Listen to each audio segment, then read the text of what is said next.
कोइरालोको फूल, प्रेम र प्रतीक्षाको कथा। धेरै वर्ष अघि हिम उपत्यकाको एउटा सानो गाउँमा सरिता नामकी युवती बस्थिन्। उनी निकै सरल, सुशील र प्रकृति प्रेमी थिइन्। उनको घरको बारी छेउमा एउटा विशाल कोइरालोको रुख थियो। यो रुख वसन्तमा रङ्गी चङ्गी फूलहरूले सजिन्थ्यो र गाउँभरि यसको सुगन्ध फैलिन्थ्यो। सरिताले सधैँ भनिरहन्थिन्, यो कोइरालो मेरो सबैभन्दा असल साथी हो। यसले हरेक वसन्तमा मेरो जीवनलाई नयाँ उमङ्ग दिन्छ। एक दिन त्यो गाउँमा आयुष नामका युवक परदेशबाट आएका थिए। उनी कलाकार थिए र प्रकृतिको सुन्दरतामा रमाउन मन पराउँथे। गाउँको हरियाली र सुगन्धित कोइरालोले उनलाई मोहित बनायो। उनी आफ्नो रेखाचित्रको क्यानभासमा त्यो कोइरालोको सुन्दरता उतार्न लागि परे। जब सरिता र आयुष पहिलो पटक कोइरालोको रुखमुनि भेट भए, उनीहरूको आँखा जुत्यो। आयुषले मुस्काउँदै भने, तपाईँ र यो रुख एकदमै मिल्दो जुल्दो लाग्छ। दुवै असाधारण सुन्दर र शान्त। सरिताको गालामा लाजको रङ फैलियो। दिनहरू बित्दै गए।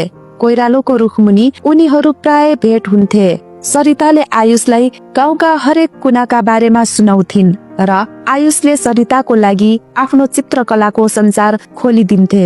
तर आयुषको समय सीमित थियो। उनी आफ्नो देश फर्कनु पर्ने थियो। जाने दिन कोइरालोको रुखमुनि उनीहरूले अन्तिम पटक भेट गरे। आयुषले सरितालाई कोइरालोको एउटा फूल दिँदै भने, यो फूल हाम्रो सम्बन्धको प्रतीक हो। जब यो कोइरालो फुल्न थाल्छ, थाहा पाऊ म तिमीलाई भेट्न आउनेछु। सरिता आँसु थाम्दै मुस्कुराइन् र भनिन्, म हरेक वसन्त तिमीलाई पर्खिरहनेछु। वर्षहरू बित्दै गए।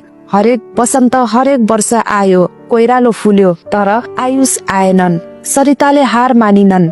हरेक वसन्तमा उनी कोइरालोको रुख मुनि उभिएर प्रतीक्षा गर्थिन्। गाउँलेहरू उनलाई सम्झाउँथे, सायद उनी फर्किँदैनन्। तर सरिताको विश्वास अडिग थियो। एक दिन वसन्तको पहिलो बिहान सरिता कोइरालोको रुख मुनि उभिरहेकी थिइन्। अचानक टाढाबाट कसैले उनलाई बोलाए जस्तो लाग्यो। जब उनले फर्केर हेरिन्, आयुष मुस्कुराउँदै उभिएका थिए। उनको हातमा सरिताले दिएको पुरानो चित्र थियो। आयुषले भन्यो, मलाई आउन समय लाग्यो, तर मेरो माया कहिले कम भएन।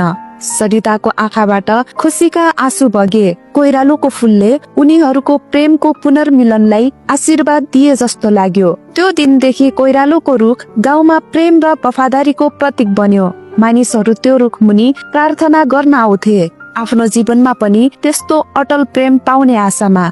धन्यवाद।